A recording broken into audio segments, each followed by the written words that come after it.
Assalamualaikum warahmatullahi wabarakatuh.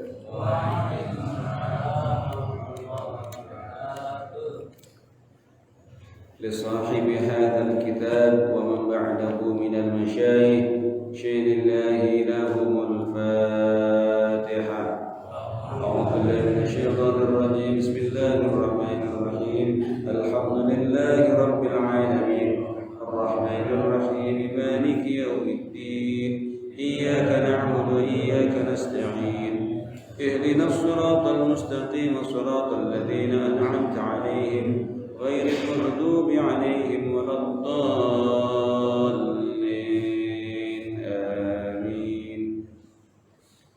بسم الله الرحمن الرحيم. قال المصنف رحمه الله ونفعنا به وبعلومه في الدارين آمين يا رب العالمين. بسم الله الرحمن الرحيم. عن الفقيه أنه قال عن الفقيه diriwayatkan dari al-faqih, ulama yang sangat faham hukum Allah itu namanya faqih. Annahu sesungguhnya faqih itu qala berkata si faqih. Ini kebetulan ya nama seorang ulama. Su'ila ditanya itu si al-faqih anil walidain dari persoalan orang tua. Idza mata tatkala telah meninggal keduanya orang tua, ayah ibu meninggal, sakhitaini meninggalnya dalam keadaan masih marah kepada anaknya. Mungkin karena satu masalah anaknya berbuat tidak bagus, orang tuanya marah, belum sempat memaafkan, orang tua meninggal. Sakhitaini marah keduanya ala waladi atas anaknya. Orang tua meninggal dalam keadaan marah, murka sama anaknya. Anaknya belum sempat minta maaf, orang tuanya belum sempat maafin. Meninggal tuh orang tua. Hal yumkinu ayyardihima? Apakah mungkin ayyardihima itu ayyardihima ayyardiyahuma itu. Hal yumkinu ayyardiyahuma? Apakah mungkin itu orang tua bisa ridho itu dalam kuburnya? Ini banyak terjadi. Ada anaknya mungkin kurang bagus sikapnya, berbau anaknya, orang tuanya lagi sakit, dibikin kesel, orang tua mati, meninggal, sebelum lega anaknya, sebelum maafin anaknya anaknya juga belum minta maaf, kayak begitu, meninggal. Hal yumkinu ayyardiyahuma? Apakah mungkin itu kedua orang tua bisa ridho di alam kuburnya? Sementara kalau kembali dalil asal, ridallah fi ridal walidain, ridhonya Allah adalah ridho orang tua. Kalau orang tua ridho, Allah ridho sama kita. Kalau orang tua murka sama kita, Allah murka sama kita. Itu kedudukan tingginya orang tua begitu. Ya walaupun orang tua itu kadang-kadang orang tua bukan malaikat, ya punya kekurangan lah. Malah orang tua makin tua biasanya makin banyak ngomong, makin banyak ngeritik, banyak ngomong, banyak permintaan. Betul-betul? Itu orang tua. Nah, kita mesti sabar. Emang seperti itu. Makanya kalau ada anak bisa sabar, ngerawat orang tua sudah makin lama makin tua, makin banyak ngomong. Enggak ada anak bener itu kalau orang tua orang makin tua, Pak. Jadi enggak usah heran. Kalau orang tua kita makin tua, itu udah kembali kayak anak-anak, maunya dilayani dan kita tidak ada yang benar. Enggak apa-apa. Yang penting kita terus melayani terus walaupun kita disalahin melulu. Apalagi ini yang sering terjadi, saya sering dapat keluhan begitu dari anaknya. Orang tua tinggal atu-atunya emak doang, tinggal sama anaknya, ya. Anaknya paling miskin, paling susah hidupnya. Anaknya yang pertama kaya raya tapi tinggal di Bandung, kaya raya, rumahnya tinggi tingkat, mobilnya ada, motor ada, orangnya kaya ada pendeknya. Yang satu lagi, adanya lagi tinggal di Jakarta, di Tebet, dikatakan gitu contohnya. Pegawai negeri, pegawai Pemda DKI, apa punya juga. Nah yang ketiga orangnya susah, kerja kagak tetap, pegawai bukan, orang kaya enggak, ya rumahnya bareng mamanya. Ya Allah ya Rabbana, tuh emak makin tua makin cerewet baik. Yang di rumah ngurusin tiap hari miskin, Pak. Udah tidak terlalu kaya, miskin katakanlah ya, pendidikannya kagak tinggi. Tapi dia paling bakti sama emaknya. Tiap hari ngurusin emaknya, makannya lah, nyuci bajunya lah, pada nuntunya lah, nyengokinya lah dia. Kalau kita imbang-imbangin sebenarnya, yang paling banyak pahala itu yang anak ini yang pendidikan kagak tinggi dan gak kaya, Pak. Yang di Bandung kan di Bandung. Dia cuma anak doang, ngurus enggak. Yang di Jakarta, sibuk dengan pangkatnya. Ngurus enggak. Paling pulang lebaran doang. Ya, bawa roti merek itu Nissin yang ada rantai kuningnya begitu. Waduh begitu ya. Waktu itu bawa itu doang tuh lebaran. Ya Allah ya Rabbana, tapi emaknya Masya Allah, kalau udah muji-muji anak di Bandung, sampai di Jakarta Pak, selebar-lebar jaga diajak cerita. Anak saya, ono si Agus yang di Bandung, emang orang ada dia mah, apa-apa punya, mobil mantep, motor cakep, pokoknya kaya dah. Ya, kagak kayak itu si Udi di rumah, ontong jam-jam aja dia diomongin mulu, mana bocah ngerepotin, gue dulu katanya gitu ya. Habis sekarang kagak punya pekerjaan, gue ngapa sih usaha biar bener tuh anak saya, padahal ngurus tiap hari dia. Tapi dikritik, diomongin terus. Ini kalau ada orang tuh kayak gitu, ya yang di rumah harus tahan-tahan kan.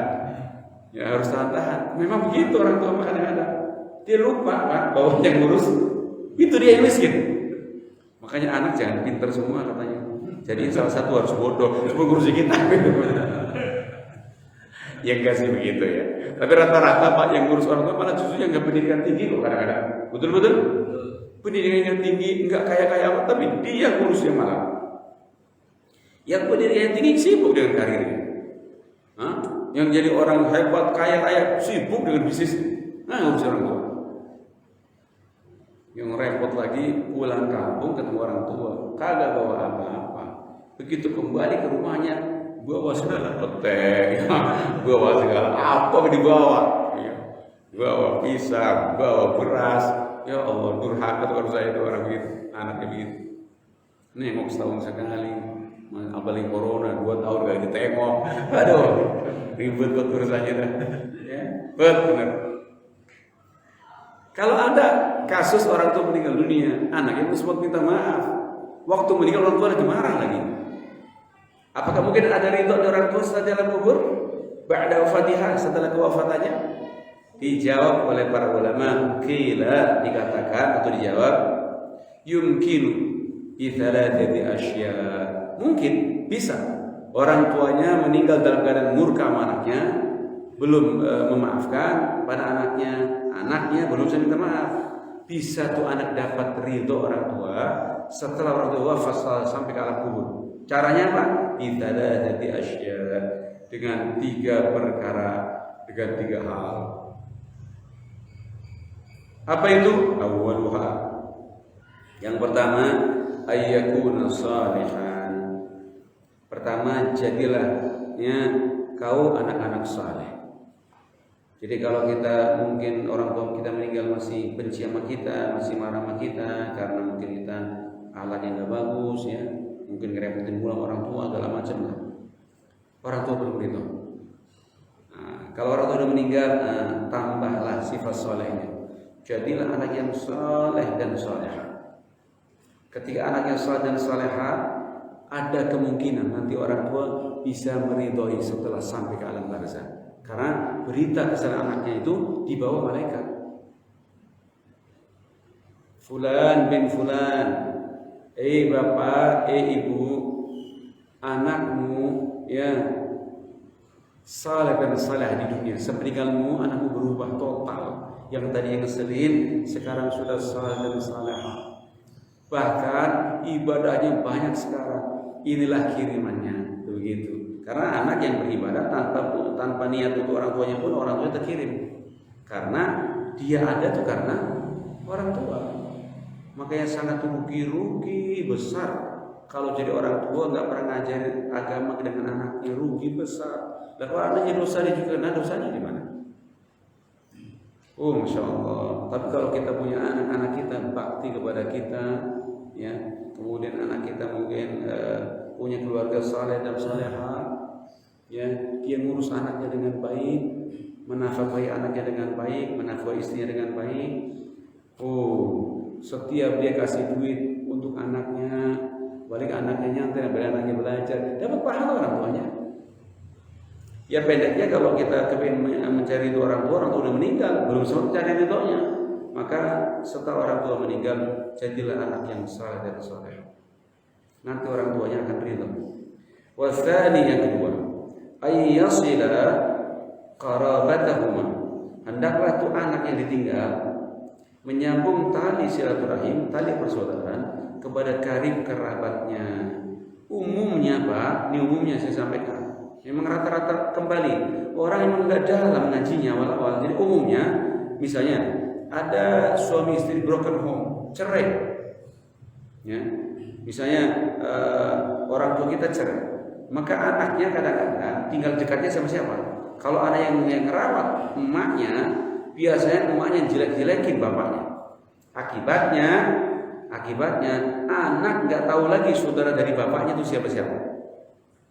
Karena sudah putus dengan cerai. Itulah makanya kenapa dalam prinsip Islam al-ghadul halal 'inda Allah at-talaq. Halal tapi dibenci Allah adalah cerai, talak. Nah, bagaimana kalau sudah terlanjur, sudah kandungan? Kalau sudah kandungan cerai, maka caranya ibu dilarang menjelek-jelekin mantan suaminya di depan anaknya. Bisa begitu? Enggak bisa. Saya seringkali mendengar kasus kok, nggak bisa.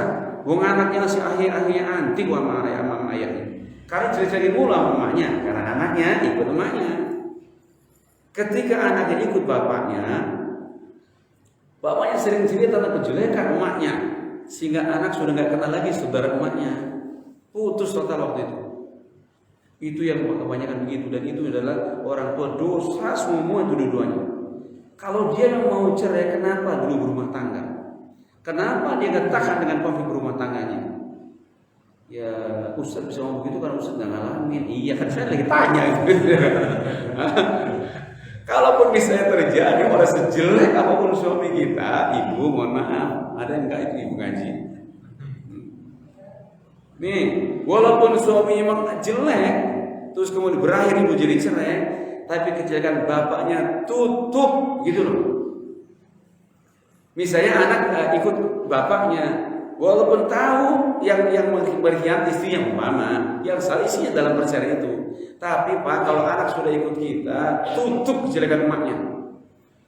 Kalau lebaran bilang, misalnya lebaran atau apa, bilang, ayo datang ke ibumu, karena kau wajib bakti kepada ibumu dulu sebelum aku, ayahmu. Begitu. Praktek enggak ada.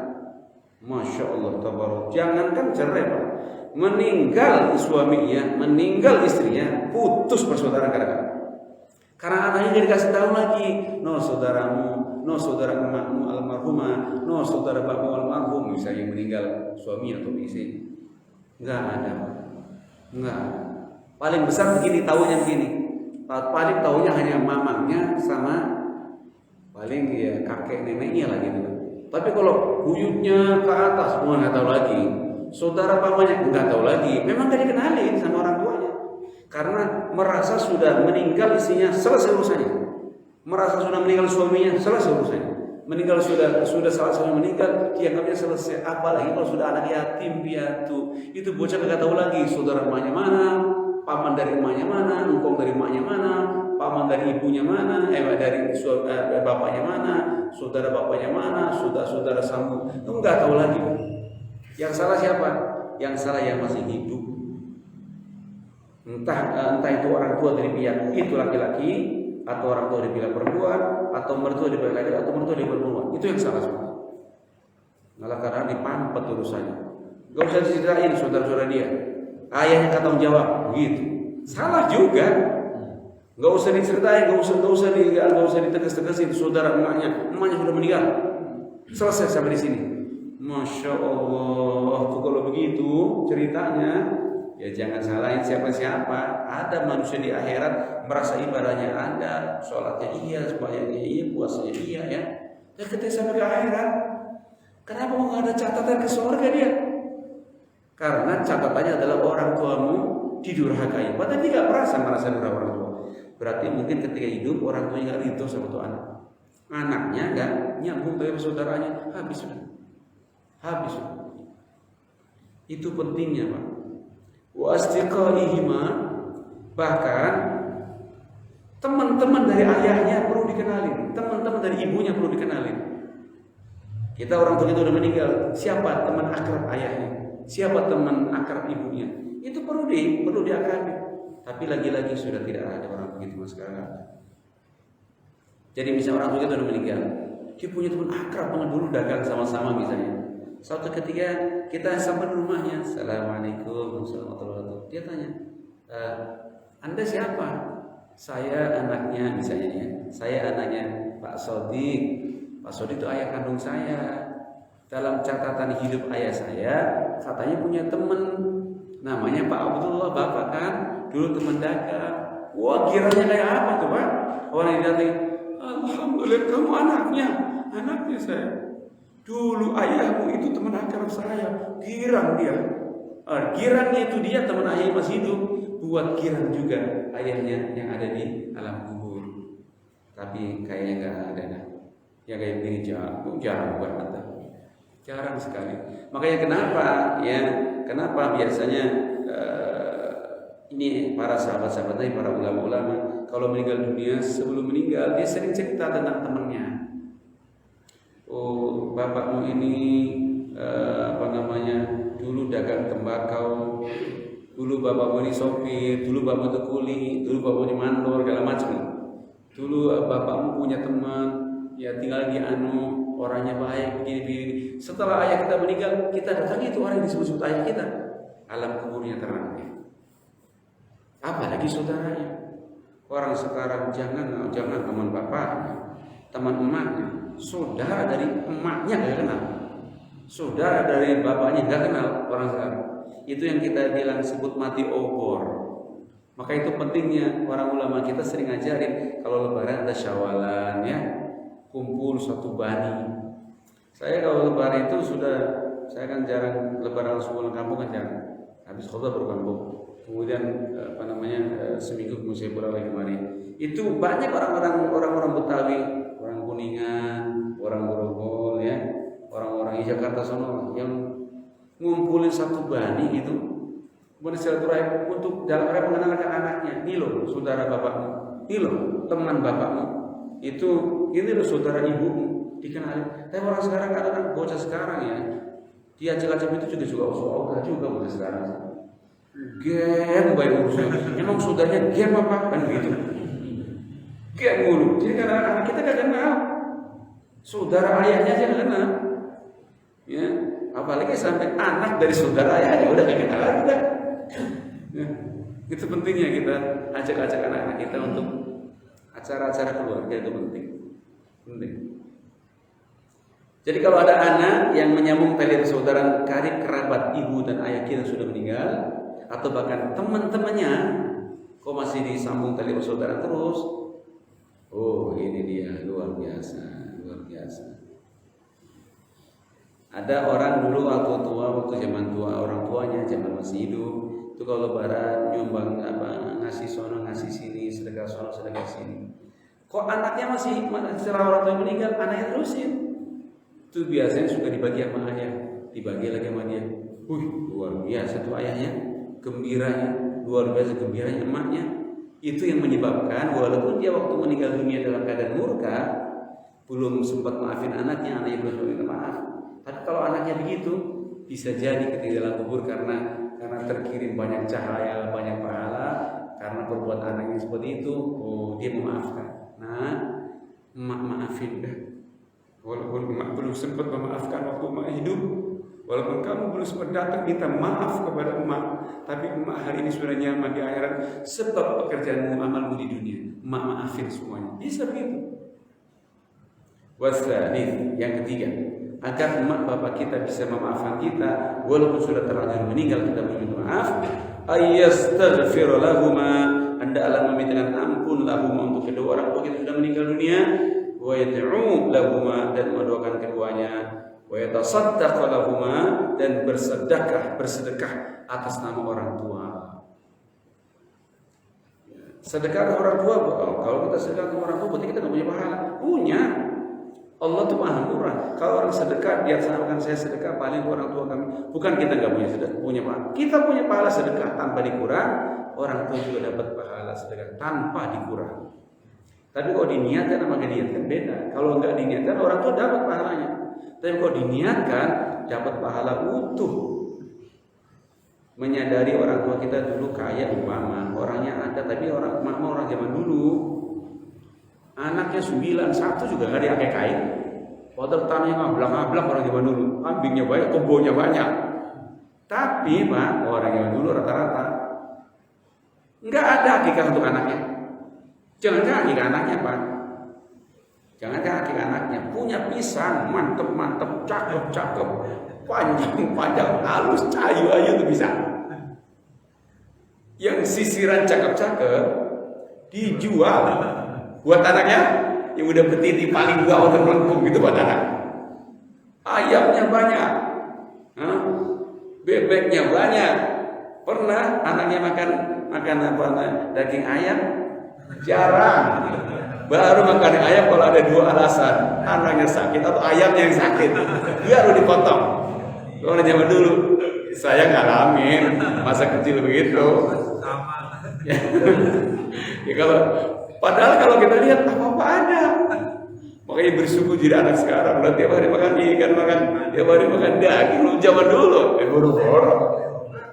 Oh, zaman dulu masya Allah. Rambutan banyak. Yang buat anak udah pada jatuh buat anaknya. Rambutnya masih cakep, saya dijual. Tuh orang zaman dulu. Makanya orang zaman dulu kadang-kadang kaya apa juga kebunnya banyak. Oh kalau cerita nggak bener kalau sama kebunnya. Kalau cerita masya Allah, orang tua juga kebunnya banyak, kambingnya banyak, ayamnya banyak. Anaknya kemana-mana daging. Aduh, ampun dah. Jadi kan makanya kadang-kadang orang zaman dulu walaupun kaya begitu tanah ablak-ablak. Dia kok dia aku ke tanah dia semua. Akikah anaknya satu juga agak. Karena orang zaman dulu memang kagak dalam sih agamanya. Agamanya sekedar sholat, zakat atau puasa doang. Zakatnya kadang-kadang juga ampun dah, apa zakat apa kagak. Orang zaman dulu. Nah kita kepengen bakti orang tua, ya Allah ya Rabbana. Saya dulu nggak diakikahin. Orang tua saya akikah haji kagak. Padahal gue mampu banget sebenarnya. Ya karena kebodohannya. Oke lah. Begitu kita jadi anak yang mampu, saya mau ngontoin lah akikah orang tua saya terhadap saya dulu. Sebenarnya akikah bukan kewajiban kita, itu kan harus orang tua. Bolehkah dikotok? Boleh. Itu nilainya sedekah buat orang tuanya. Ketika dia mengakikahkan dirinya sendiri dengan niat ngotokin orang tuanya atas punya anak dia, berarti kita ngotokin namanya. Itu pahalanya sampai ke sana adalah pahala sedekah. Syaratnya orang akikah kan harus niat Pak. Lalu dia udah meninggal kapan niatnya? Itu diakikahkan diri sendiri dengan niat kotor orang tuanya, datanglah pahala sedekahnya.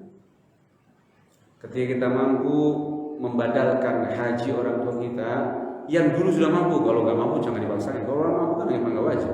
Dulu mampu orang tua kita, tanah yang ngabrak-ngabrak mampu, tapi ya namanya ilmunya orang dulu kan, dia nggak mau haji. Ketika kita sudah kaya raya, kita punya kaya, badalkan hajinya. Bila perlu dengan ongkos mutlak ongkos haji. Ya, kalau badal ini bagus sebenarnya orang tua kita keluarin duit seongkos haji, kemudian nyuruh berangkat orang yang pernah haji. Niatkan untuk orang tua kita, itu paling hebat pahala. Tapi lagi-lagi kagak ada Pak. Adanya kan yang penting sah Ustaz. Bayar cuma 5 juta sebenarnya di Mekah.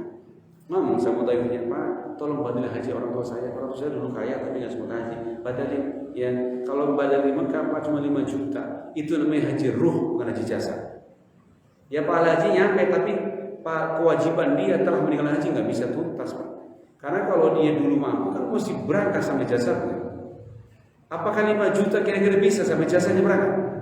Nggak bisa Pak. Badal kayak gitu hanya badal gampangnya saja. Kalau belajar fikih total enggak begitu, enggak badalin enggak begitu. Badal itu ya ongkos haji mutlak. Ongkos haji sekarang dikatakan 44 juta. Kalau mau badal orang tua sebagai tanda bakti keluarkan 44 juta, walaupun gotong royong anak-anak yang lain, nggak masalah. Ya, kemudian utus orang untuk berangkat, dan yang diutus itu harus sudah haji, karena badal itu nggak sah kalau orang belum haji. Ini asal gampangnya saja. Kadang-kadang sudah berangkat, sudah yang belum haji berangkat haji. Nanti sekalian badal orang tua 5 juta. Itu bocah begitu, anak yang kayak begitu Pak, itu belum tuntas baktinya. Sebab dia masih hitung-hitungan orang tua. Yang lebih cakep memang orang tua yang sadar hartanya banyak berangkat haji, sadar gitu. Tapi kan karena keterbatasan ilmunya, ya kita nggak bisa nyalain siapa-siapa. Oh dia memang terbatas ilmunya. Oh dulu ngaji itu harus jauh, Pak. Kalau zaman dulu. Nah kalau kita bisa sedekah sama orang tua kita, memohonkan ampun, orang tua kita walaupun dulu waktu meninggal belum maafkan kita, insya Allah ya dia lega dengan leganya ridho dan memaafkan anaknya walaupun dia sudah dalam kubur. Itu caranya jika kita terlanjur orang tua yang kita murka, kita belum minta maaf, dia sudah meninggal. Apalagi misalnya bocah orang-orang di perantauan, orang tua yang meninggal nggak tahu apa orang tua itu apa enggak. Ya, kembali saya ceritakan banyak orang tua yang ngomong sama saya itu Pak, kalau saya ngaji gini suka ngomong, Ustaz, anak saya banyak Ustaz, karirnya bagus-bagus, kerjanya cakap-cakap, rupanya cakap-cakap disebutkan anu di sana. Ya tapi ya saya cuma orang tua, cuma dengar cerita doang loh Ustaz. Tahu duitnya kemana, ya, tahu dia itu pada ingat apa enggak mak bapaknya tak tahu. Karena yang tahu yang ngurus dia di rumah. Biasa yang di rumah itu tidak terlalu pinter, gitu masalahnya. Ya, tidak terlalu pinter, tamat SD doang gitu kan. Pekerjaannya juga nggak tinggi-tinggi amat, rezekinya nggak banyak-banyak amat, miskin. Ya, sebenarnya kalau kita mau pikir dengan jernih, orang tua jernih berpikir, itu anaknya di rumah itu yang paling manfaat. Walaupun pendidikannya nggak tinggi, walaupun nggak kaya. Yang kaya di luar itu kan cuma cerita doang kaya, tapi tidak ada manfaatnya untuk orang tua. Makanya kalau kita lihat catatan itu Harudin Yusuf Habibie itu orang nggak kurang apa-apa Habibie mah. Yang royaltinya dari Jerman aja udah cukup buat, ya udah cukup banget dah dia. Tiap hari keluar negeri juga cukup. Anaknya pinter semua, jenius semua Pak. Anaknya 3 di luar negeri semua, amat cucu-cucunya. Pada akhirnya B.J. Habibie tinggal hanya dengan pembantunya di rumah. Mobilnya banyak, ya kalau udah sepuh lu apa? Rumahnya luas, rumahnya di Kuningan situ kan luas. Tapi hanya tinggal dengan pembantu saja. Tiap harinya dengar jam tak tok. Ngomong apa? Masa mudanya begitu hebat, gilang gemilang ini diakui oleh seabrek-abrek negara. Tinggal kenangan di foto saja. Istrinya sudah meninggal. Ya, anaknya di luar negeri sibuk masing-masing. Cucu nggak pernah lihat kecuali lebaran. Kalau pulang juga buru-buru karena sudah dikejar target ini itu.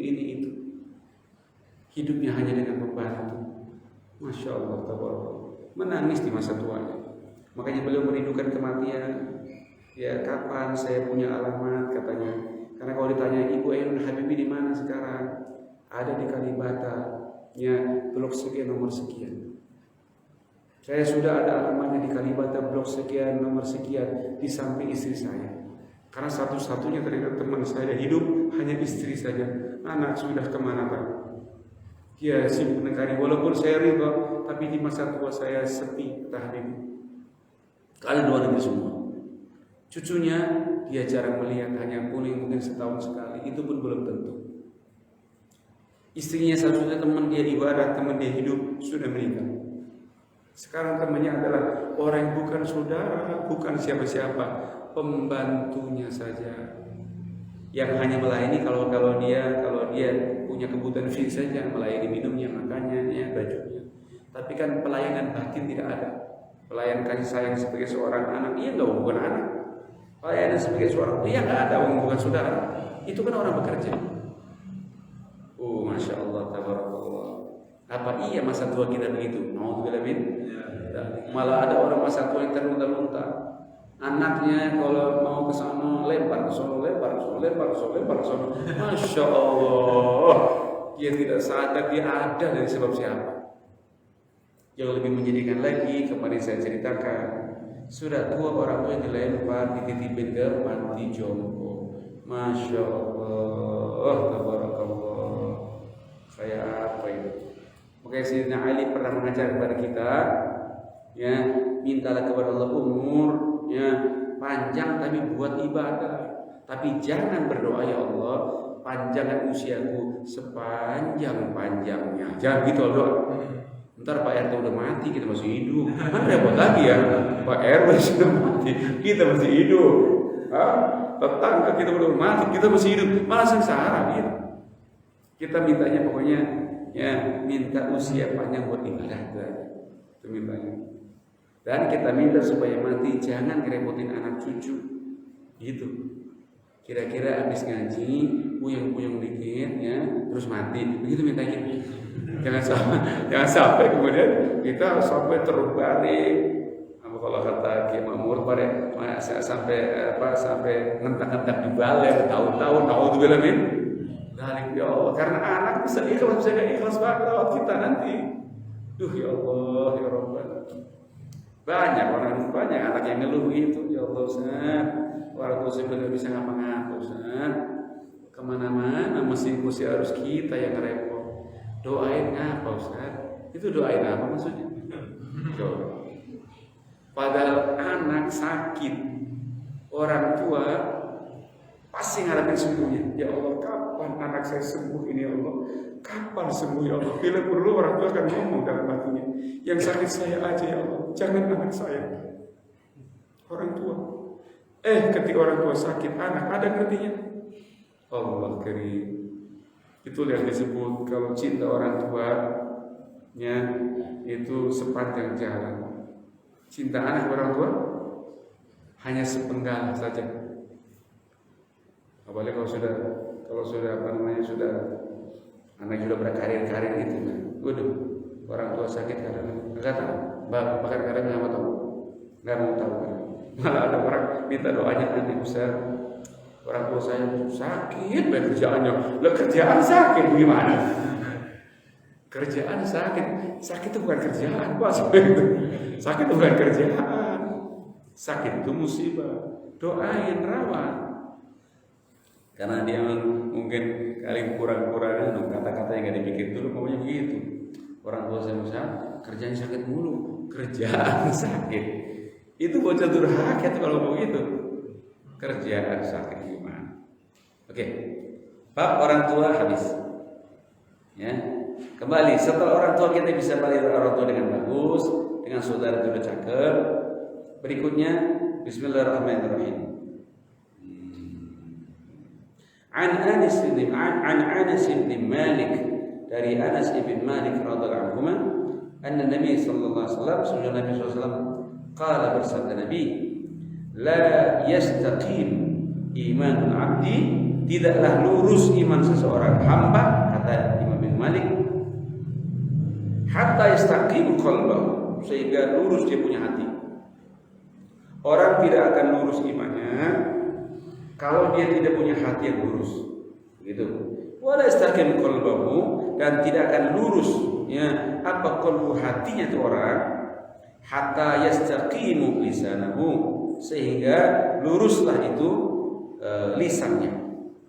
Wala yadkhulul mu'min, dan tidaklah masuk seorang mukmin al-jannah, kepada surga, hatta ya'manna jarahu, sehingga dia bisa mengamankan jarahu, kepada tangannya, mengamankan min lisanihi, dari lisannya. Jadi intinya orang tidak akan lurus imannya kalau dia tidak lurus hatinya. Orang tidak lurus hatinya kalau dia tidak lurus lisannya, karena lisan itu terjemahan dari hati. Dan orang mukmin tidak akan masuk surga sampai dia bisa mengamankan tetangganya, walaupun tetangganya non muslim. Ya, jadi kalau ada orang yang ngomongin tetangga, memfitnah tetangga, jelek sama tetangganya, tanda dia bukan ahli surga. Makanya kalau tetangga dulu orang-orang tua kita mengajarkan luar biasa. Kalau punya bangunan, ya, punya rumah, jangan sampai air jatuh ke pekarangan tetangga. Walaupun tetangga kita bangun tembok, rumahnya besar, gede, tebal. Kita mau rumah lagi, numpang tembok dia, nempel doang tuh dikasih di tembok kemarin. Ini temboknya numpang tembok orang. Itu harus minta ridhonya kepada tetangga sebelah.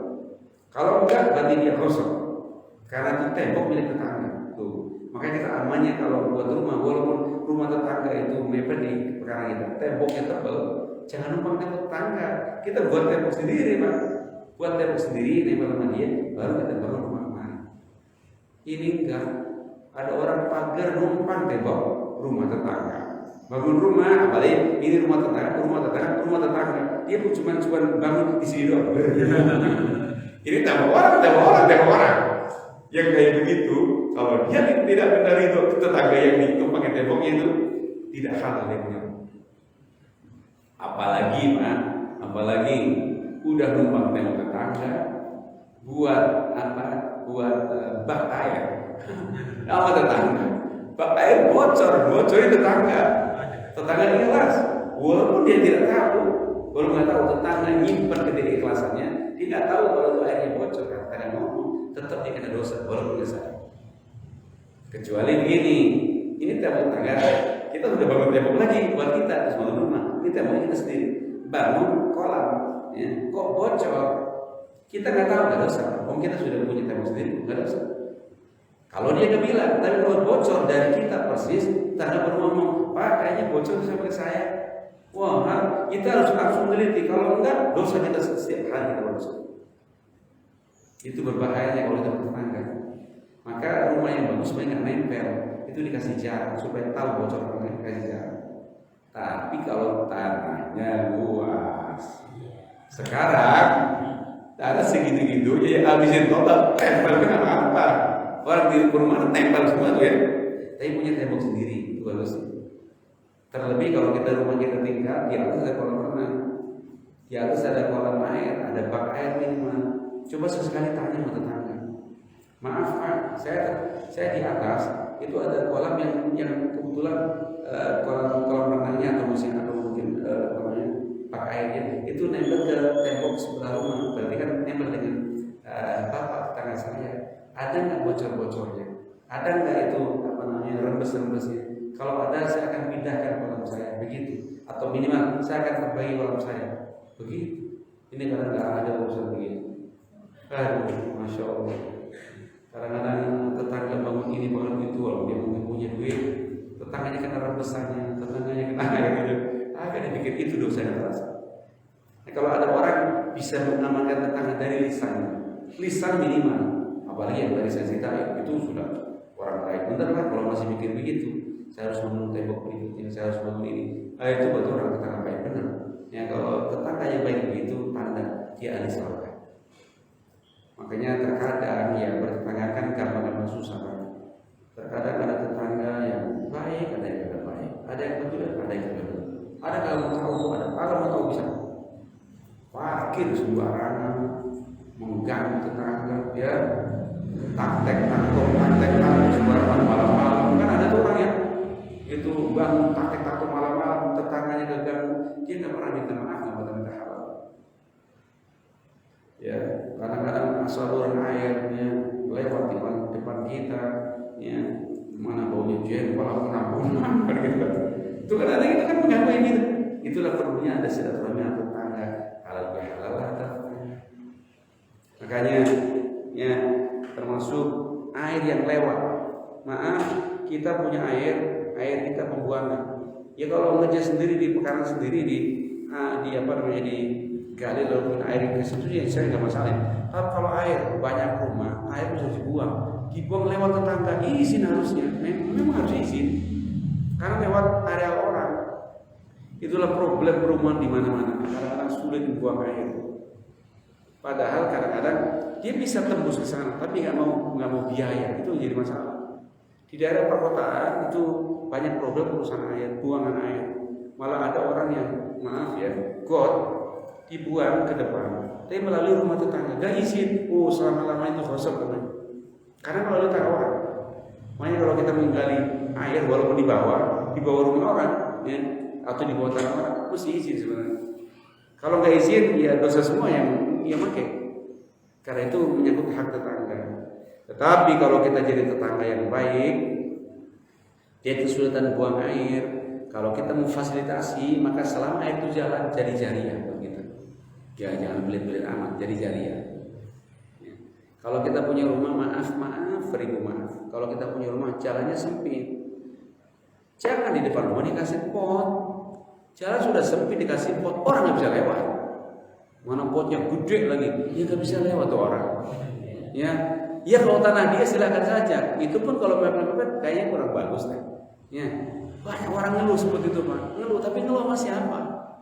Ya, itu yang kadang-kadang susah. Wah, saya pernah ceramah di daerah Parung sana.